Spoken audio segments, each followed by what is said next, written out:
guys, so we're taking a look at the Firefly Diary for PlayStation Vita.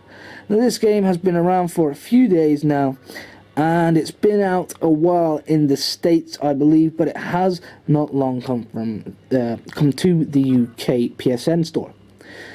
It is also around £8, I believe, £7.99.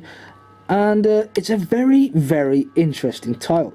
So I spent a few hours with this game, and from what I gather, it's, well, a puzzle platformer, at least.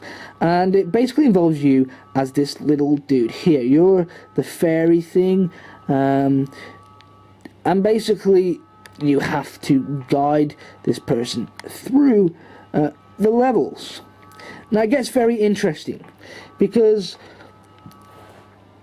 the puzzles are actually quite difficult, but beyond that, you're actually using shadow as well. And this other little fairy thing, right, I'm going to call them fairy things so that I don't spoil the name in game. But this other fairy thing basically can do all sorts within the shadows. So you'd have to keep it to the shadows. It doesn't go out of the shadow boundary.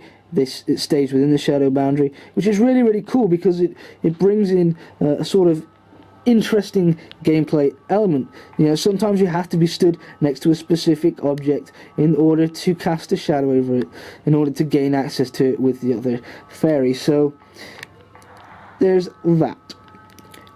Visually, this game is very, very solemn.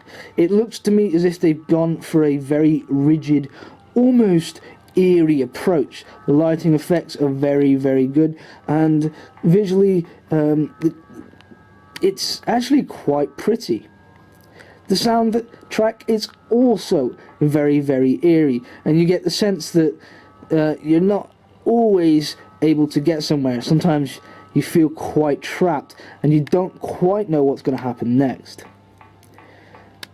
So the Firefly Diaries is actually a really, really fun title. It's very engaging, and it will keep you going for a fair few hours because it's so addictive, and the puzzles do get rather tough. You will die at every turn, and there's even a trophy for dying 10 times at least, which I have.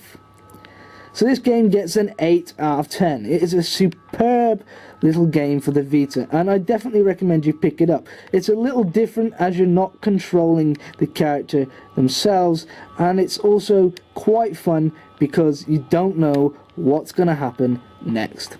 As always guys, like, comment and subscribe, and I shall see you soon with another review. Cheers.